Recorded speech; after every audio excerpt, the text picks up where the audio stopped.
I am studying in 4th class. Today is 26th January. Today we are celebrating our 77th Republic Day. At first, I wish you all a very happy Republic Day.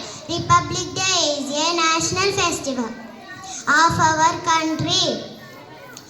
On 26th January 1950, the Constitution of India came into force. India became secular and democratic on this day. Dr. B.R. Ambedkar is the father of our Constitution. We should respect our Constitution. I salute all the freedom fighters and Indian soldiers. Once again, happy Republic